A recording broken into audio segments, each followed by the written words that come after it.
Bienvenidos una vez más a El Comentario, un programa realizado por Agustín Sancho Cubero. Este programa está disponible en YouTube y en las principales plataformas de podcasts. No te olvides de suscribirte, es gratis. A continuación empezamos el programa. El viento helado de enero mordía los huesos. No era un viento limpio, era el aliento fétido del Tormes estancado, un olor a lodo y a miseria que se pegaba a la piel.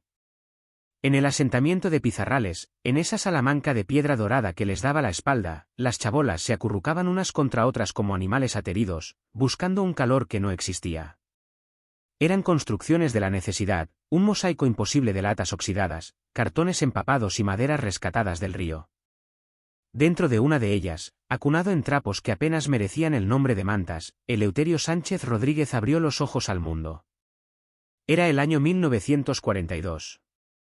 España, exhausta y hambrienta tras su guerra civil, purgaba sus heridas con silencio y miedo. Para los mercheros, los quincalleros, los gentes del camino, la guerra no había terminado. Simplemente se había transformado en una supervivencia gris, sin himnos ni banderas. Su padre, Manuel, tenía las manos agrietadas por el frío y el alambre. Arreglaba cacharros, estañaba sartenes, pero la gente apenas tenía cacharros que arreglar, y menos dinero para pagar por ello. La madre, Consuelo, luchaba una batalla diaria contra el hambre, una batalla que casi siempre perdía. Eleuterio creció con el estómago vacío. El hambre era un compañero constante, un dolor sordo en las entrañas que definía los días. No había infancia, solo una versión reducida y áspera de la adultez. Aprendió a distinguir el sonido de las botas de la Guardia Civil antes que a leer. El tricornio de Charol era la autoridad, una sombra oscura que significaba problemas, palos, o la requisa de lo poco que tenían. Significaba correr. El colegio era un sueño de otro mundo, un lujo inaccesible. La única escuela que pisó fue la del camino, la de la necesidad.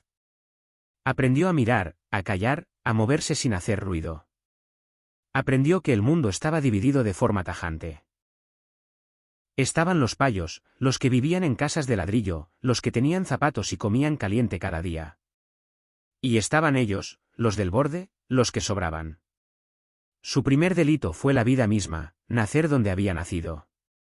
Robar una gallina no era un pecado, era una necesidad biológica. Era llevar algo a la olla que hervía solo agua. Lo hizo con la astucia de un zorro joven, el corazón latiéndole en la garganta, no por culpa, sino por miedo al castigo. El sabor de aquel caldo escaso fue el sabor de una pequeña victoria contra un destino que parecía escrito en piedra inamovible. La adolescencia fue una huida hacia adelante, una constante búsqueda de algo que no fuera miseria. Dejaron Salamanca, o Salamanca los echó, que venía a ser lo mismo. Se movieron por Extremadura, por Castilla la Vieja. Siempre en el filo, siempre con lo opuesto. Eleuterio era fuerte, rápido.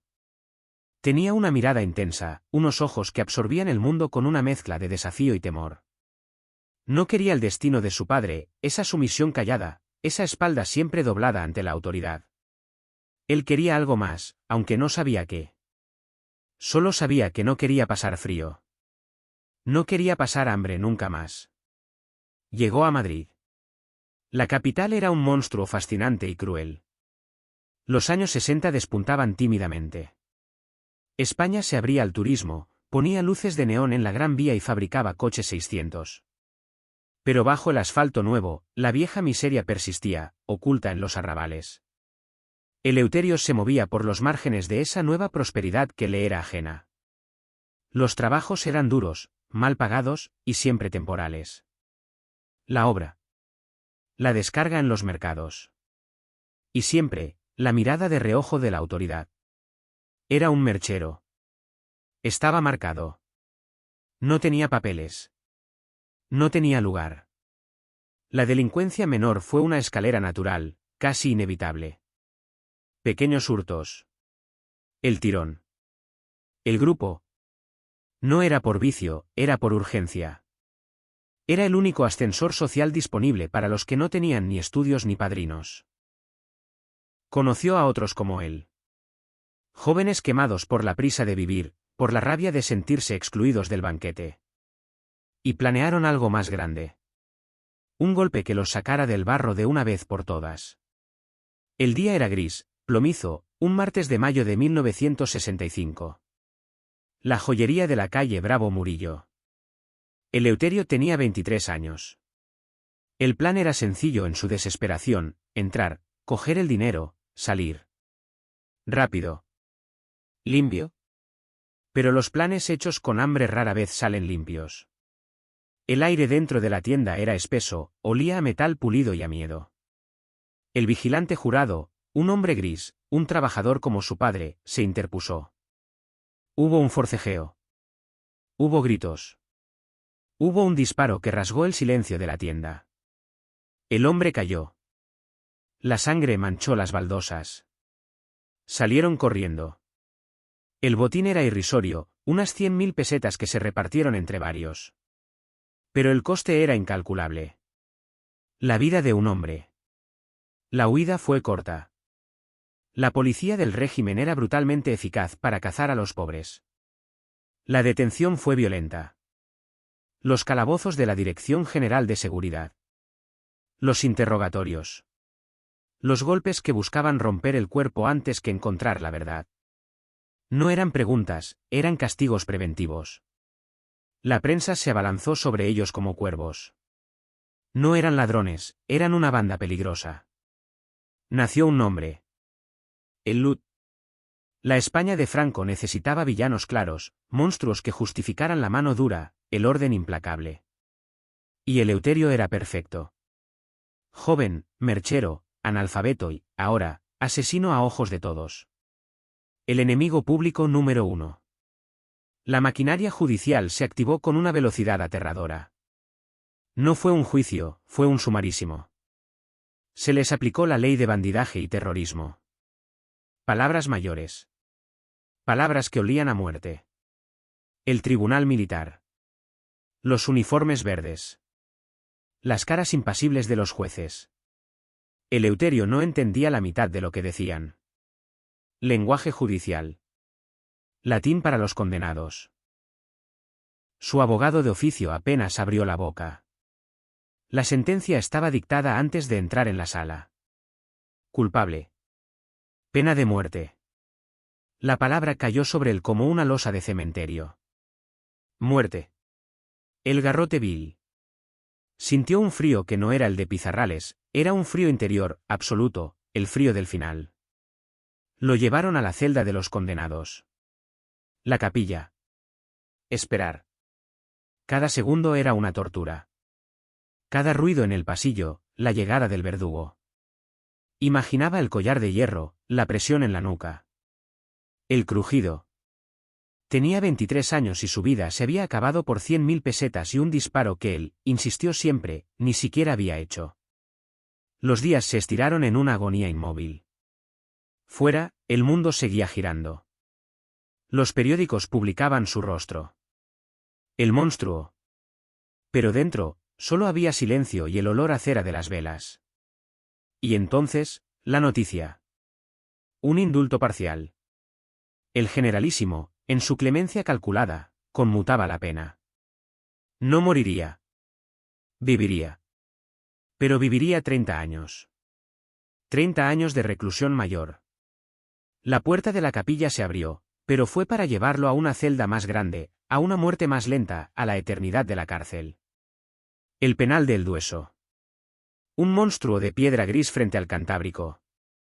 El aire salado se mezclaba con el olor a desinfectante y a desesperación humana. Aquí entró Eleuterio Sánchez. Un número más. El sistema penitenciario de entonces no estaba diseñado para rehabilitar, estaba diseñado para triturar. Para anular la voluntad. Los funcionarios. Los otros presos, endurecidos por la violencia. Las reglas no escritas. La violencia sorda de cada día. Los primeros años fueron una lucha por no volverse loco. El trabajo forzado. El aislamiento. La sensación de que el mundo exterior había desaparecido, que Pizarrales era otro planeta. Vio hombres endurecerse hasta romperse. Vio la locura florecer en los ojos de los más débiles, en las celdas de castigo. Él se aferró a la rabia. La rabia era lo único que lo mantenía vivo. La injusticia de la condena. La desproporción del castigo. 30 años por un atraco que salió mal. Y entonces, la oportunidad. Un traslado en tren. Un tren correo que cortaba Castilla. Iba esposado a otro recluso. 2 guardias civiles los custodiaban. El paisaje pasaba monótono. Campos secos. Pueblos dormidos. El Lud miraba por la ventanilla. No era un plan. Fue un instinto puro. El mismo instinto del niño que robaba gallinas. Vio a uno de los guardias cabecear, vencido por el calor. El otro miraba sus papeles. Fue un segundo. Un movimiento explosivo. Se levantó, arrastrando a su compañero. Rompió el cristal de la ventanilla con la cabeza. El dolor fue agudo, un estallido, pero la adrenalina lo anuló por completo. Se lanzó al vacío. El tren iba rápido. Rodó por el terraplén. Las piedras le rasgaron la ropa y la piel. Se puso en pie, aturdido, sangrando, pero libre. Oyó los gritos, el frenazo del tren. Y corrió. Corrió como nunca había corrido en su vida. Las esposas le dificultaban el movimiento, pero corría. Se adentró en el monte. La sierra era su aliada. El olor a pino y a tierra mojada. Era el olor de la libertad. Se escondió. Rompió las esposas golpeándolas contra una roca hasta que el metal cedió. Durante días, fue un animal acosado. Comió raíces. Bebió de los arroyos. La Guardia Civil peinaba la zona. Los helicópteros. Los perros.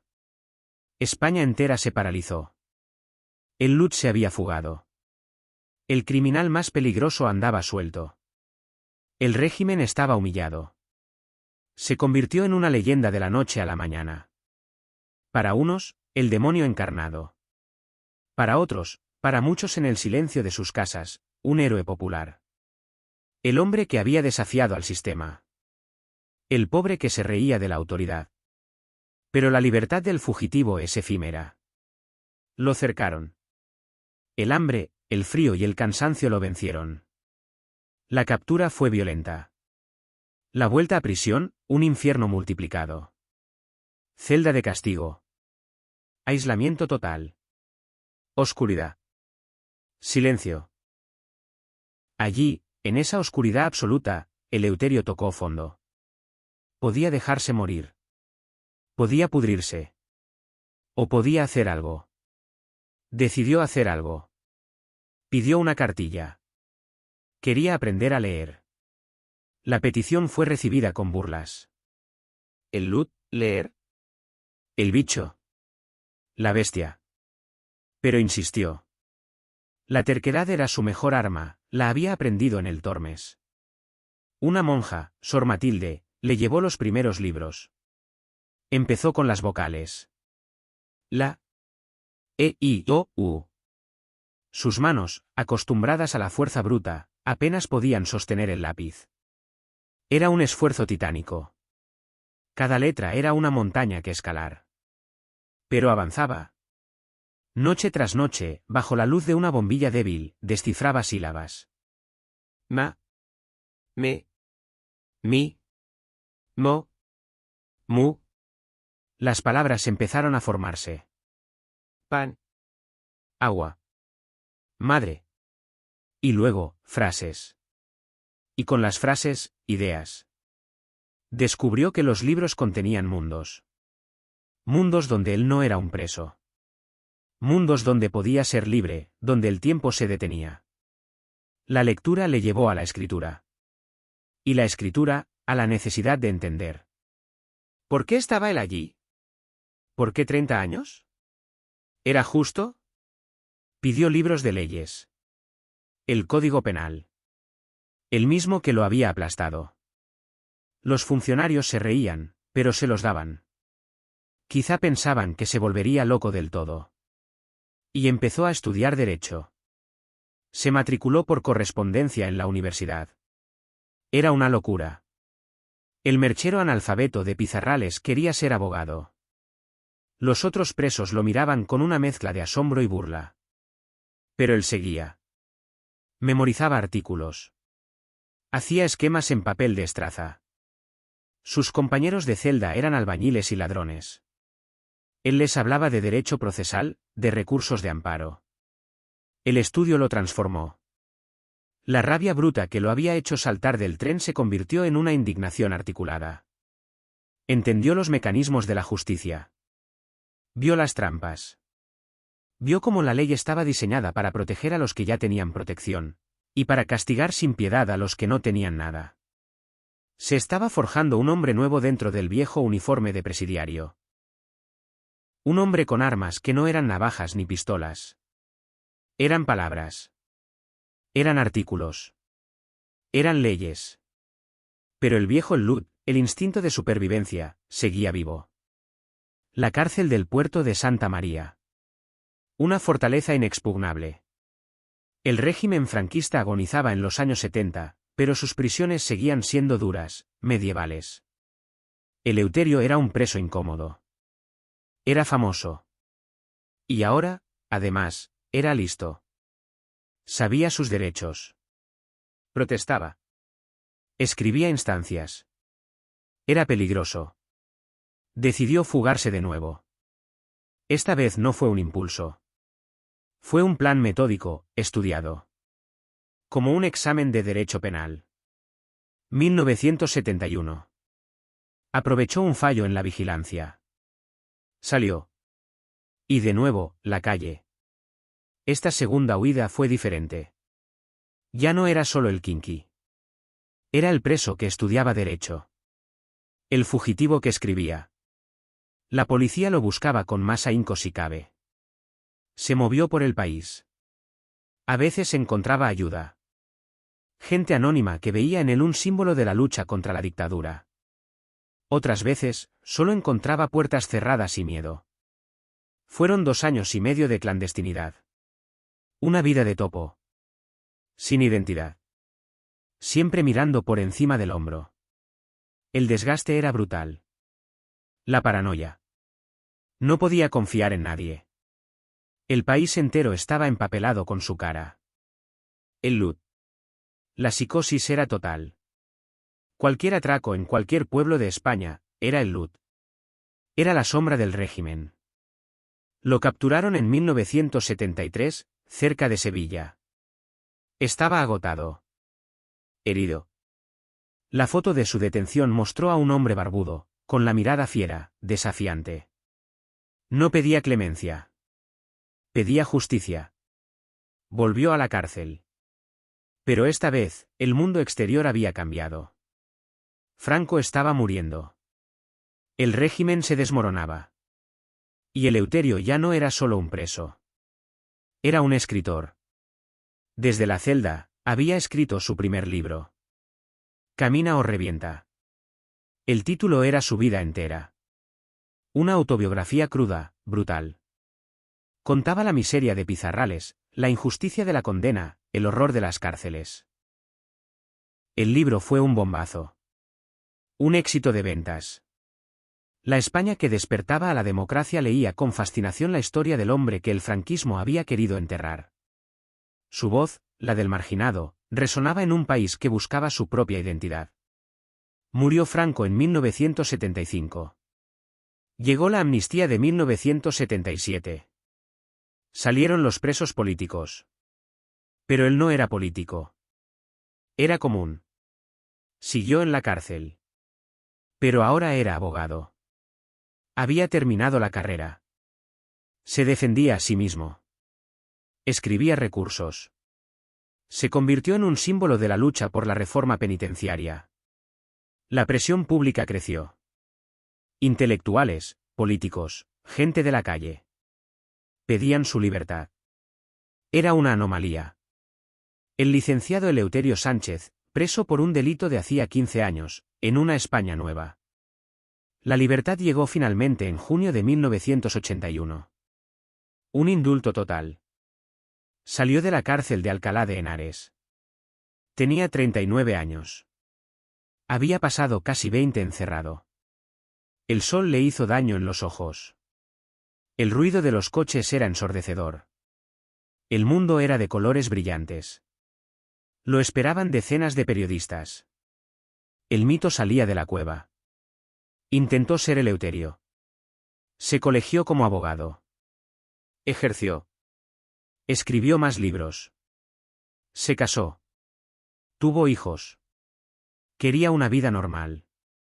Pero la sombra del Lut era demasiado alargada. Para muchos, siempre sería el fugitivo. El Kinky. El hombre que saltó del tren. Vivió el resto de su vida luchando contra esa sombra. Dando conferencias. Hablando de la redención. De la importancia de la educación como única herramienta de libertad. De que el sistema no debía triturar, sino salvar. Su vida era su argumento. El niño analfabeto de la chabola se había convertido en letrado. El condenado a muerte se había salvado a sí mismo a través de la cultura. Los años pasaron. España se modernizó.